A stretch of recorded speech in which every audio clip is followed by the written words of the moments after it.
assumes the high school was going to be built, and that was based on the growth that was going to be coming. We needed it. So I'll put years with that.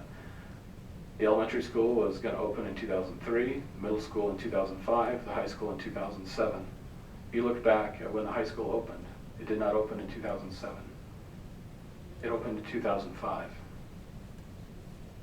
They accelerated the whole thing. Why did they accelerate the whole thing? Mainly it was cost. The contractor said they could do it. The cost of steel at that time was skyrocketing. In fact, it was being stolen along with copper. And by accelerating it by 2 years, the cost of construction, because that was increased cost of construction, was outweighed by the cost savings significantly enough that at that time they decided, the district changed, the board changed the plan and accelerated the high school up by 2 years. Those are the kind of things I think you need to be able to do. This is not a 2 or 3 year. If we were looking at the next 2 or 3 years, it may be a little bit different story. When you're doing issuance of dollars over a 6-year period, it's tough to project with significant or amazing accuracy when you don't know what's happening with economy, you don't know what happens in the construction environment, materials, all of those kinds of things could weigh into some of these, especially the large projects like that. It's an example. I still think about that ILC. Once construction management can lay out that plan for the ILC, when's it going to, essentially, based on some assumptions, when it's going to start, when it's going to finish, they'll be able to overlay and say, we know when you finish with the ILC, you're going to want to go over to Challenger Middle School. Here's when we need to start doing the design, and that will overlay. So in an ideal world, you find out, you finish the ILC, you move into the ILC, and we'll have already done the work on starting Challenger Middle School. So you don't finish the ILC and say, hey, okay, let's go design what we need to do at Challenger, and it takes another year to do that. And so all of those things can be overlay with each other, and that's why for us to go much deeper than this, that's why I would be concerned. Again, back to the tendencies. I am very satisfied with the level of detail in this document, and I appreciate it because even though it's a single page, I understand the thought that had to go into it to get it to where it needs to be, and I believe that this is a very reasonable definition of the board's priorities so that people can see what we're trying to do. And yet the idea is at this time, I mean, the bond has not passed yet. We want to be prepared to do whatever we need to do if it does pass, but we have to walk that fine line between balancing staff time on something that has not happened yet and being prepared for in the event that it does, so that there's not a lot of lag. And to me, this addresses that, and I do feel that it captures all the priorities, and I appreciate the conversation and the explanation about how things can move and shift. That's simply being good stewards of our resources, our people as well as our money. So I appreciate it. Assuming that we get a head nod from Kathy. I think it's a fair representation, and it's got the appropriate level of detail, assuming you would agree with that. What I would ask is, not only does this appear perhaps in a board packet just for another quick look and say it's memorialized in a board packet, but I'd like to see it prominently displayed on our website so that people can see it. With the caveat, in large bold letters, this is not a plan, this is a framework. Things can change. It's a framework. The board will, if the bond is successful, utilize developing specific schedules for construction, specific schedules for school openings, something like that. Concerns with that? Okay. I would just quickly add, if you see line 18 where it says other remodel addition and priorities, construction management team says most efficient ways to do this at the same time, you have some flexibility. Have money.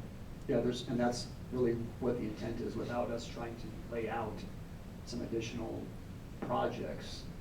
Kind of got to the point, I remember the conversation last time, we kind of got to the point where, well, if we add a couple more projects, then it's gonna really depend on this, or it's really gonna depend on that particular piece. And addition, this is administration's taking a look and saying, we start adding more things, then we have other dependencies, which could push it or move it a little bit.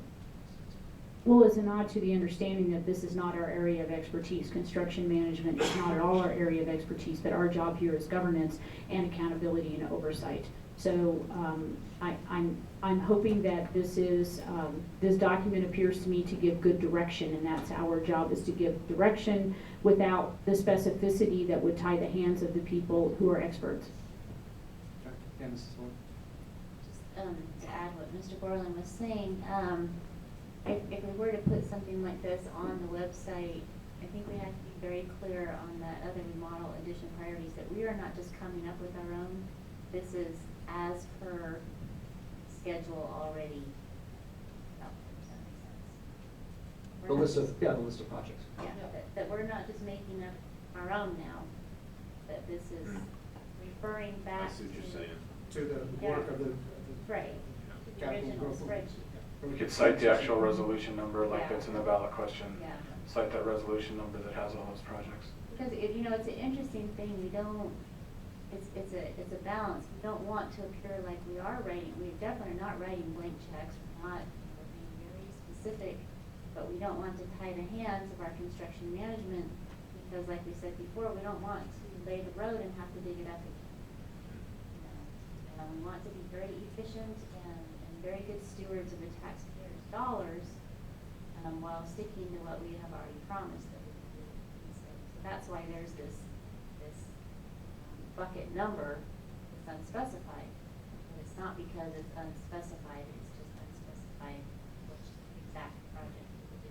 Yeah, But that's good feedback, and we'll work on the wording for that. I keep looking at the formula dollars, and I just have to remember what Mr. Gregory said a little bit earlier. We as a board have said we're willing to do the $14.522 million and put it out there. I think what will very possibly happen is as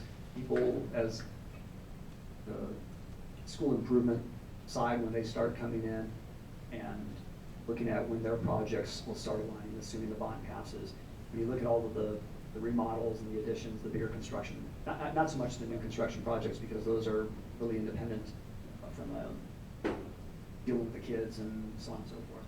But once people realize we're gonna get this done and get this done on the remodels and additions, I think some of the formula money, although we have said we're willing to put it all out there, it very possibly will shift a little bit, and that's one of the things that we have to say, but that's gonna be driven by them. That's gonna be driven by the construction management team and purchasing, as well as some of the folks on the school improvement groups. and for sure, a good example of that is Challenger Group. Yeah. Because I was just touring and talking to Mr. Scott the other day, and he was telling me that some of the things they want to do is flooring and bathrooms and stuff. Well, they don't want to do any new floors when they know they're getting something that's getting ripped up. Yeah. And so. Or do a part of the school, Right. if that makes fiscal sense, or they might just wait until that piece and then do all of it, if that makes. So that's where, again, all of the purchasing folks come into play and so on and so forth. Let me recap what I think I heard. Want to obviously make this available. Like I said, I know this is the first time. Want to make this available with the draft all over it, or big red letters draft, and whatever the words that we have used, and where the other remodel and addition priorities, the 4.955 in the first grouping, the second grouping, and then the third grouping, making sure that we tick and tie that back to the project list that we already have, and that's essentially making this a public document. We don't have to vote on any of that. We can still make it public, and that's what we should put out. But that's what I believe I'm hearing. Is that, Mr. Gregory, did you get that? Ed, sorry. I know you're writing stuff. Right. I'm writing as you're You're speaking. writing stuff down. Any other questions on this? Thank you. First quarter BOE budget update, Mr. Borland. I know we're getting a little late and it's a little tired. I'll try to get this done in about 45 minutes. Okay, second to me? This is the first quarter budget report for this Board of Education budget. We're about 54% expended, 25% into the year. But we have to remember there's a bunch of stuff that's front-loaded on that, not the least of which are our election costs. And discussing kind of what lies out ahead with Ms. Agad. I think we're in good shape. I think we're not in a place where we have to worry about having enough money. We'll see what the final tally is on the election here in a few weeks, and then we'll know. But as an example, Ms. Agad says she thinks that the dues and fees will go down. We will have less travel because we're not going to be going out of town like we would normally. NSBA is in a faraway location, so I don't have any concerns. And that's unless there are questions, that's all I have. Mrs. Van Maner? I do have a question. First of all, I wanted to clarify that the non-capital equipment, is that the audio recording equipment? What's the non-capital equipment? Yes, ma'am. Okay, I thought it was. And I wanted to also clarify on our election costs. I've been hearing numbers, $94,000, Usually we pay that's projected. That's what's projected. But it's not finalized yet. Okay, And that's about 50% of the projected cost, but it's 50% of projected costs. We'll see what it turns out. okay. Democracy is expensive. Yes, it gets more expensive every year. So yeah, that was what I was wondering. I mean, we don't typically come in right at what they project. I mean, it doesn't usually happen, does it? I'm trying to remember from years Well, past. It's I not remember quite. when this came up, when we were talking about the election, we all kind of raised our eyebrows when the $90,000 came up. That was back in summertime when we were talking about it.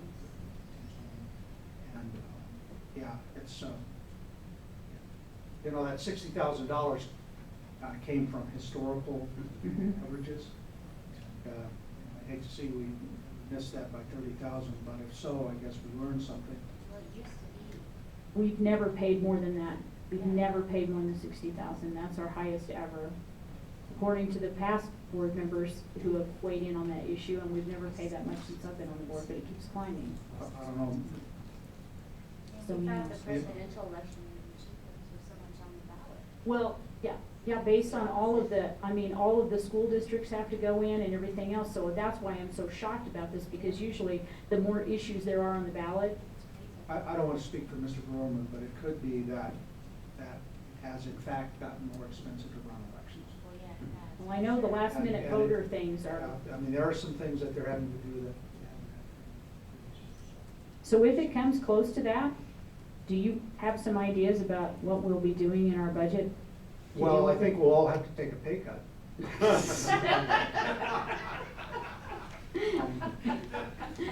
You know, like I said, I think we can.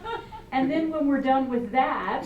We Still have the same potentially got Exactly. enough to offset that, I think, within travel and within the dues and fees. We probably have enough to offset that. And there's some underspending that we typically have. So, you know, we'll have to see.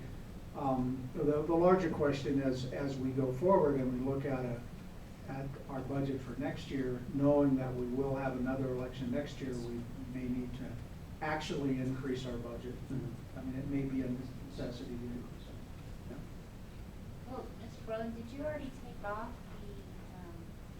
the Dr. Hatchell's reliance? That, when I said that the dues and fees, Uh-huh. that's included in there, that will go down. That would. Okay, 'cause it's C-registered. Right, there'll be some dues So and fees, so but. there's some Yeah, that's what I'm saying, between travel and dues and fees, I think we've got enough to offset what we may be short. Well, I am probably not going to NSBA, so, just because of the timing of it, because of spring During break. spring break. And it's in Denver, so it's, oh. Yeah, so it's a minimal cost anyway, but I mean, even the registration fee, Yeah. I'll probably. end I'm up going saving on that. the tour. Okay. Did you see where the tour is this year? No. It's the B11. Mr. Strebe, I'm done with this item. Okay, thank you. Moving right along, was our business this evening, or any other questions on that? Okay. Was our business this evening focused on activities that will promote academic achievement and the development of knowledge, skills, and character in our students? Yes. Were any items that may not have a direct effect on our blend within our scope of responsibility? And here you go. We're done. Thank you. And now that we did a little field trip. Yeah. I had no idea, I did good. It's the B11. Oh my gosh, including a stop at the airport. Wow.